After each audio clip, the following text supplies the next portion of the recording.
Привет, это Луиза Хей, и сегодня я хочу поделиться с вами секретом. Если вы действительно хотите быть ответственными за свою жизнь, то вы должны быть ответственными за свои слова. То, что мы говорим, является продолжением наших мыслей. Что вы обычно говорите себе первым делом утром, когда просыпаетесь?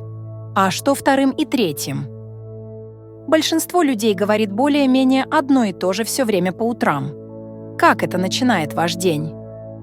Это положительный способ начать день или это ворчание и жалобы? Потому что если вы ворчите и жалуетесь, то именно такой день вас ждет. Вы сами создаете его. Какова последняя мысль, которую вы думаете ночью перед сном? Вы формируете свое будущее. И это мысли силы или мысли бедности. Помните, что бедность — это не только нехватка денег, это может быть нехватка чего-либо в вашей жизни, любой части вашей жизни, которая не течет свободно. Какой ваш обычный способ мышления? Вы действительно склонны к мыслям бедности или вы настроены на мысли силы? Я помню, когда я впервые услышала, что могу изменить свою жизнь, если буду готова изменить свое мышление, это была довольно революционная идея. Это было в Нью-Йорке, когда я впервые открыла для себя Церковь религиозной науки, науки разума. Они были первыми, кто мне это сказал, и хотя я не понимала, что они имели в виду, это как-то отозвалось во мне, коснулось того, что я называю внутренним звоном. Знаете, это место интуиции. Я научилась следовать за этим, потому что, когда этот звон говорит «да», даже если это звучит очень безумно, я знаю, что это правильно для меня. Эта идея была правильной для меня, она задела струну в моем сердце и что-то сказала «да, они правы». Затем я начала приключения по изучению того, как изменить свое мышление. Я прочитала много книг, посещала множество курсов и исследовала все, что могла. Я действительно углубилась в науку разума, потому что нашла это замечательным. Я усвоила несколько концепций и начала думать и говорить немного иначе, и я больше не жаловалась так сильно. Я была великой жалобщицей и сильно погружалась в саможалость в те дни. Это было одно из моих любимых занятий. Тогда я еще не знала, что, делая так, это создает для меня еще больше опыта, чтобы жалеть себя. Но тогда я этого не знала. Помните, независимо от того, где вы находитесь в жизни, независимо от того, что вы сделали для создания своей жизни, независимо от того, что происходит, вы всегда делаете все возможное с тем пониманием, осознанием и знаниями, которые у вас есть. И когда вы узнаете больше, вы будете действовать иначе.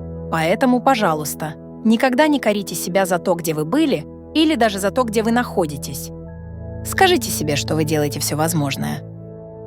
Давайте найдем лучший способ это сделать, потому что если вы только и будете говорить себе, что вы глупы, то останетесь на месте. Вам нужна поддержка и любовь, если вы хотите внести изменения. Я начала следить за тем, что я говорю, и осознала свою самокритику. Я пыталась остановить это и начала бормотать аффирмации, не совсем понимая, что они значат. И несколько небольших изменений начали происходить. Я начала с простых вещей, и, конечно, я получала зеленые огни на парковке. Я думала, что знаю все, и очень скоро стала очень самоуверенной, высокомерной и догматичной в своих убеждениях, чувствуя, что знаю все ответы. Но это был мой способ чувствовать себя в безопасности в этой новой области, через которую я проходила. Потому что когда вы начинаете отходить от некоторых своих жестких старых убеждений, особенно если вы всегда были в контроле, чтобы чувствовать себя в безопасности, очень страшно выйти и начать доверять аффирмации. Я имею в виду это мысль, которая проходит через ваш разум, и вы доверяете ей изменить вашу жизнь, это может быть очень страшно. Я цеплялась за вещи, и все же это было началом. Это было началом для меня, и у меня еще был долгий путь впереди.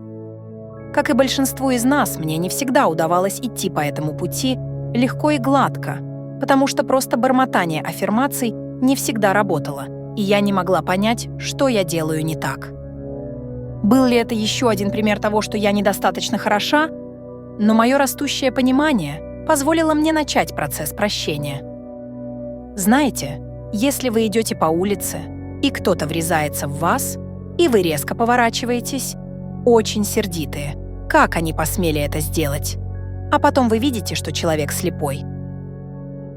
Понимание, которое у вас есть, мгновенно растворяет этот гнев.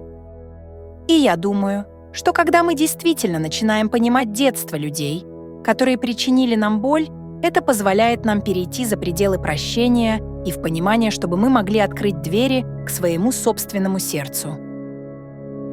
Вы видите, люди, у которых проблемы с любовью к себе, всегда те, кто не готов прощать, потому что непрощение закрывает эту дверь.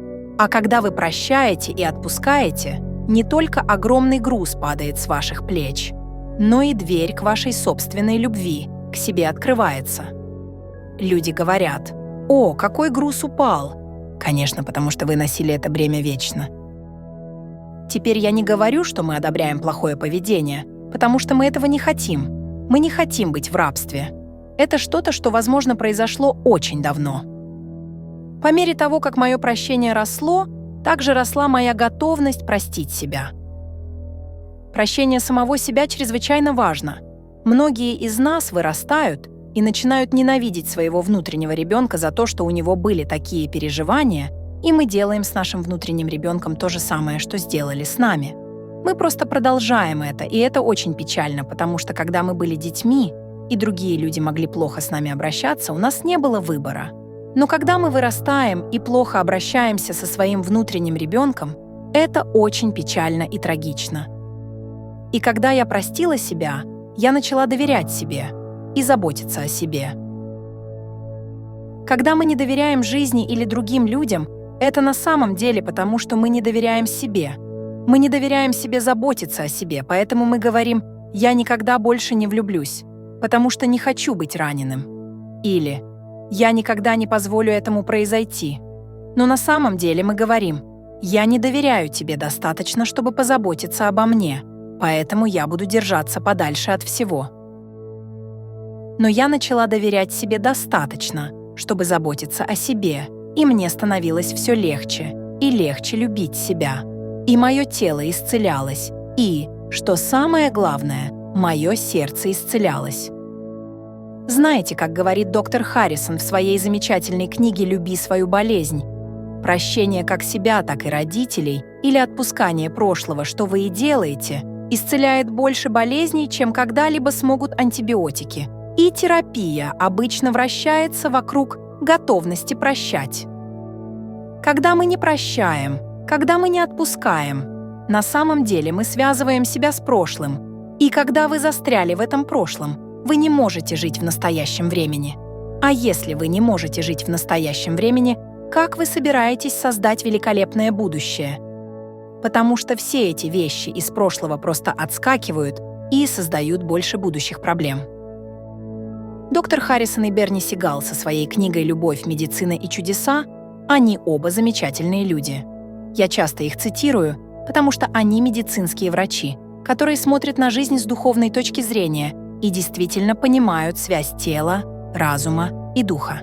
И интересно, что я также открыла для себя работу с зеркалом и проводила ежедневные сессии перед зеркалом по 5, 10 или 20 минут утром. Это замечательно, и вы получаете лучшие результаты. Если я могла быть последовательной на протяжении всего дня, я благодарила себя перед сном. Я благодарила себя за то, что сделала в течение дня, зная, что сделала все возможное, и утверждала, что процесс исцеления происходит в моем теле, пока я сплю, и что я проснусь утром бодрой, отдохнувшей и чувствующей себя хорошо. Утром я просыпалась и благодарила все, о чем могла подумать, включая себя и свое тело. Я знала и утверждала, что этот день будет радостью и удовольствием, и что я готова учиться, расти и меняться. Я также узнала, что могу вносить изменения, не считая себя плохим человеком. Слишком многие из нас считают, что мы должны быть неправыми или плохими, чтобы внести изменения. Вот почему мы так много критикуем себя. Мы думаем, что это приведет к изменениям, но это не так. Когда мы исходим из любви и принятия, изменения приходят гораздо легче, и мы вносим изменения, потому что хотим улучшить качество нашей жизни, а не потому что мы плохие люди, которым нужно стать лучше. Это другой взгляд на ситуацию. И когда доктор сказал, что у меня больше нет рака в теле, я знала, что проделала глубокие внутренние изменения. Нельзя заниматься внутренней работой над собой, не улучшая качество нашей жизни, и именно в этом суть. Мы улучшаем качество нашей жизни, миримся с собой на внутреннем уровне и учимся любить и принимать себя. И тогда жизнь кажется намного более приятной. Так, чему же научил меня этот опыт? Что у меня действительно есть сила изменить свою жизнь, если я готова изменить свое мышление. И когда я работала с людьми, я действительно начала слушать, что они говорят. Я начала слышать слова, а не просто улавливать общий смысл. После 10 минут с новым клиентом я могла точно сказать, почему у них возникла проблема, потому что я могла слышать слова, которые они произносили. Я видела, как они говорят, и знала, что это способствует их проблеме. Если они говорили и думали таким образом, то каков был их внутренний диалог? Должно быть, это все больше и больше той же негативной программы, которую я называю мышлением бедности. Я действительно поняла, что подсознательный ум не имеет чувства юмора. Это важно знать, потому что вы не можете шутить о себе и просто думать, что это ничего не значит. Если это шутка, которая принижает вас, ваше подсознание принимает это за истину.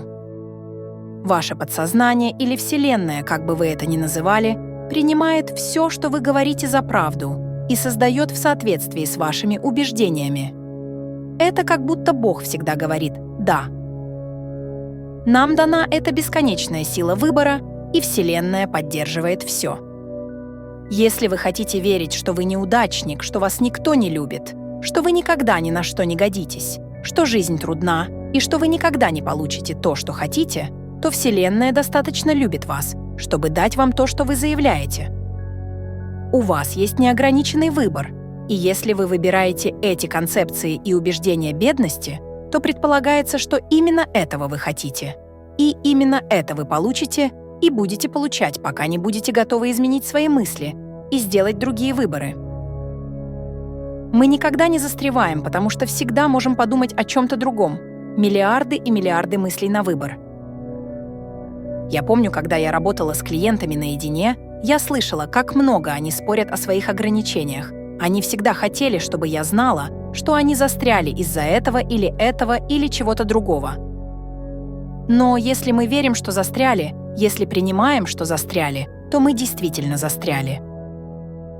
Мы остаемся застрявшими, потому что наша вера исполняется.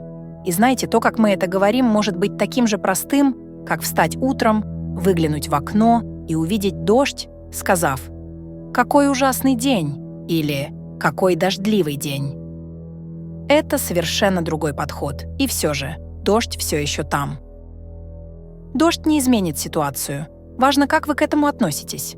Обратите внимание, что счастливые и радостные люди, как правило, имеют очень хорошую жизнь. И обратите внимание на то, что и как одинокие, несчастные, бедные и больные люди часто говорят. Что они имеют склонность говорить? Какие слова они используют и что они приняли за истину для себя? Как они описывают себя? Как описывают свою работу, свою жизнь, свои отношения? На что они надеются? Что они приняли за истину для себя?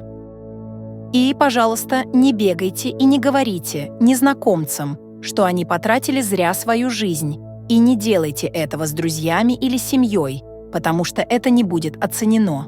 Но используйте эту информацию, чтобы начать устанавливать связи, которые вы можете применить к себе, потому что это ваша жизнь, которую вы хотите изменить. Готовы ли вы изменить свою жизнь, изменив свое мышление? Потому что даже на самом маленьком уровне, если вы измените свое мышление и то, как вы говорите, ваши переживания изменятся. Готовы ли вы изменить свой внутренний диалог на позитивные утверждения? Теперь помните, что утверждение — это на самом деле все, что мы говорим или думаем. Многое из того, что мы обычно говорим и думаем, довольно негативно, и это не создает хороших переживаний для нас. Мы должны переобучить наше мышление и нашу речь на позитивные модели, если мы хотим получить хорошие результаты. Когда мы говорим об утверждениях, мы действительно имеем в виду сделать позитивное заявление о чем-то, что мы хотим устранить из нашей жизни, или о чем-то, что мы хотим создать в нашей жизни. Слишком часто мы говорим такие вещи, как «я больше не хочу этого в своей жизни», но это не дает нам ясной картины. Мы нечетко указываем, что мы действительно хотим. Например, просто сказать «я не хочу больше болеть» не дает вашему подсознанию ясной картины о здоровье, которого вы действительно хотите. Вы должны осознавать, что ваши слова очень мощные. Если вы говорите «я ненавижу эту работу», это не приведет вас к новой замечательной работе. Даже если вы получите новую работу, вы, вероятно, скоро снова ее возненавидите, потому что именно это вы о ней говорите. Поэтому вам нужно четко заявить о своих желаниях очень позитивным образом. Подумайте на мгновение, чего вы действительно хотите прямо сейчас, чего вы хотите сегодня в своей жизни. А затем скажите себе «я принимаю для себя все это».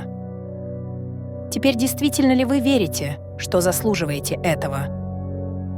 Или какие мысли внутри вас вам нужно изменить, чтобы заслужить это? Если вы действительно на каком-то уровне верите, что вы недостаточно хороши для этой жизни, что у вас никогда ничего не получается, а у всех остальных да, тогда вы не сможете получить то, что хотите. Подумайте, какая первая мысль вам нужна, чтобы начать создавать это новое? Какой будет строительный блок, основа, на которой вы будете стоять? Что вам нужно знать о себе, чтобы поверить и принять? Хорошим вариантом было бы «я люблю себя», «я достоин», «я заслуживаю», «мне разрешено быть удовлетворенным». Это позитивные вещи, в которые вы можете верить в самой основе того, что вы говорите. Это основа для того, чтобы вы могли строить на этом, а затем делать свои утверждения на основе этого, чтобы создать то, что вы хотите. Если вы действительно верите, что ваши мысли создают ваш мир, вы будете очень осторожны с тем, что вы думаете и что говорите. И вы будете корректировать свои мысли, чтобы создать то, что хотите. Также помните, что когда вы впервые произносите утверждение, оно может не казаться истинным, потому что утверждения подобны посеву семян в землю. Когда вы сажаете семя в землю, у вас есть только семя, а не полностью выросшее растение. Это маленькое семя должно прорасти, что означает, что оно разрывает свою оболочку, и затем первые корешки проникают в почву и получают питательные вещества. И только в этот момент появляется первый росток. С утверждениями происходит то же самое. Требуется время, чтобы перейти от семени к полностью выросшему растению. И требуется время от первого заявления до окончательного проявления. Мы должны быть терпеливы в период роста. Иногда мне нравится думать о том, как я занимаюсь работой с утверждениями, как о походе в космическую кухню. Знаете, если вы идете в ресторан, и официант или официантка принимает ваш заказ, а затем уходит на кухню, вы не бежите за ними, чтобы увидеть, как это будет приготовлено, когда это будет готово и как быстро это будет подано вам. Вы сидите и делаете то, что делаете. Либо пьете напиток, либо чашку кофе, либо воду или чай, либо разговариваете с другом и предполагаете, что это будет хорошо. Я думаю, что с утверждениями происходит то же самое. Как только мы начинаем делать утверждения или работать с ними, мы помещаем это в то, что мне нравится называть космической кухней. И великий шеф-повар работает над этим. Вы продолжаете жить своей жизнью и знаете, что это находится под контролем. Если эта проблема возникает у вас в голове, вы можете сказать «это решается», «это в процессе», «это происходит сейчас». Если вы в ресторане и вам приносят неправильный заказ, или это не то, что вы заказывали, и у вас есть самооценка, вы отправите это обратно. Если нет, вы это съедите. Вы также имеете право делать это с космической кухней. Если вы не получили именно то, что хотели, скажите: «Нет, это не совсем то, что я хочу», и, возможно, вы не были ясны в своем заказе. Что, если вы уже какое-то время на этом пути и делаете работу? Значит ли это, что вам больше нечему учиться? Вы действительно собираетесь сидеть на лаврах и просто отдыхать? Или вы осознаете, что такая внутренняя работа — это занятие на всю жизнь? И как только вы ее начинаете, вы действительно никогда не останавливаетесь. Вы можете столкнуться с плато и можете брать перерывы, но в основном это работа на всю жизнь. Поэтому вам нужно посмотреть на свою жизнь, действительно проверить, что работает, а что не работает. Все ли сферы вашей жизни таковы, как вы хотите? Вы здоровы, вы счастливы, вы процветаете, вы творчески удовлетворены, вы чувствуете себя в безопасности, вы чувствуете себя уверенно. Какие области вам нужно улучшить? Есть ли еще работа, которую нужно сделать? Как вам нужно изменить свое мышление в определенных областях? Действительно ли вы осознаете, что вы сейчас говорите и как вы это говорите? Многие из нас не слишком осведомлены об этом.